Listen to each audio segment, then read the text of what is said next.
Sa ngalan ng Ama at ng Anak at ng Espiritu Santo. Panginoon, isugo mo ang iyong espiritu at pagpanibaguhin mo ang muka ng aming mundo. Ang ebanghelyo sa araw na ito ay mula kay San Lucas, Kabanata 1, talata 46 hanggang 56. Ang mabuting balitang ito ay tungkol sa awit ng pagpupuri ng Birheng Maria na higit na kilala sa tawag na Magnificat. Ang puso ko'y nagpupuri sa Panginoon at ang aking espiritu'y nagagalak sa Diyos na aking tagapagligtas. At ang konteksto ng awit na ito ay ang pagdalaw ng Birheng Maria sa kanyang pininsang si Elizabeth na noon ay nagdadalang tao rin. 3 buwan na sa kanyang sinapupunan ang sanggol na si Juan Bautista. Ang awit ng pagpupuri ni Maria ay kalarawan ng awit ng isang babae sa lumang tipan. At ito ay si Ana, ang ina ng propetang si Samuel. Si Ana ay isa ring babaeng baog. Matagal nang nagdadalamhati at lumuluha sapagkat hindi nagbubunga ang kanyang sinapupunan. At sa tradisyon ng mga Hudyo, ang sinapupunang patay, ang babaeng baog, ay itinuturing na hindi kinalulugdan ng Diyos sapagkat siya ay makasalanan. At ganoon na lamang ang kahihiyan ng mga babaeng baog. Ang kanilang sinapupunan ay walang bunga. Ngunit kung babasahin natin ang kasulatan mula sa lumang tipan hanggang sa bagong tipan, napakaraming babaeng baog. Halimbawa, ang asawa ni Abraham na si Sarah. Ang asawa ni Jacob na si Raquel. Ang ina ni Samson. Si Ana, ang ina ni Samuel.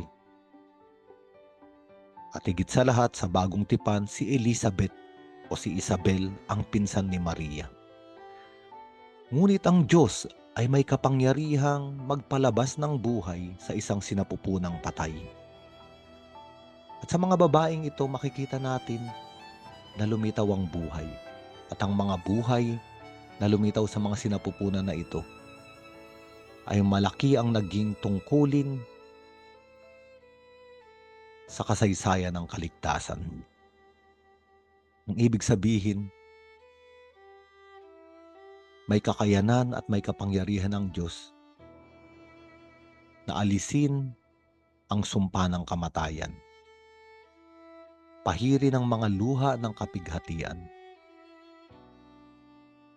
Ang kalungkutan ay gawing kagalakan. At ang Birheng Maria, bagamat hindi siya baog, ngunit siya ay walang asawa. Totoo, siya ay naipagkasundo na kay San Jose. At ang kasunduan na ito ay isang opisyal ng kasal. Mayroon ng asawa ang Birheng Maria sa mata ng tao at sa mata ng Diyos, bagamat ang panahon ng kasunduan ay hindi pa nagsasama ang lalaki at babae. Sa mata ng tao ay imposibleng magkaanak ang Birheng Maria. Imposibleng magkaroon ng buhay ang kanyang sinapupunan. Kaiba ang Birheng Maria sa mga babaeng baog sa kasulatan, ngunit halos kahalintulad din. Sapagkat ang kanyang sinapupunan ay binigyan ng buhay ng Diyos. Pinalitaw ang isang buhay at ang buhay na ito ay buhay ng mangliligtas, ang ating Panginoong Jesus. At kung babasahin natin ang buong awit ng pagpupuri ni Maria, ito ay napakaganda sapagkat ang mga aba ay itinataas, ang mga nagugutom ay binubusog, ang mga namimighati ay binibigyan ng kagalakan. Samantalang Ang mga nasa kapangyarihan ay ibinababa. Ang mga nakaupo sa trono ay inaalis sa kanilang luklukan. Pagbaligtad ng kapalaran. Sapagkat ang mga taong sa mata ng daigdig ay bigo, walang buhay, walang bunga, ngunit nananatiling nakakapit at nananampalataya sa Diyos. Isang araw ay aawit ng kagalakan, katulad ng pag-awit ng pagpupuri ng Birheng Maria. Kaya nga ang awit na ito, ang Magnificat, ay hindi lamang isang awit na napakagandang pakinggan, ngunit isang awit na nagdadala ng konsolasyon sa ating lahat. Na maaaring ang ating mga buhay ay para bang sinapupunang baog, walang bunga. Sa ating mga pagpupunyagi, para bang walang nangyayari.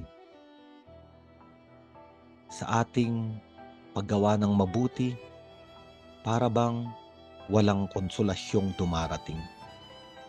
Ngunit ang sinasabi ng awit na ito para sa atin ngayon, may panahon ang Diyos at ating tatandaan, kaya niyang magpalitaw ng buhay sa gitna ng kamatayan.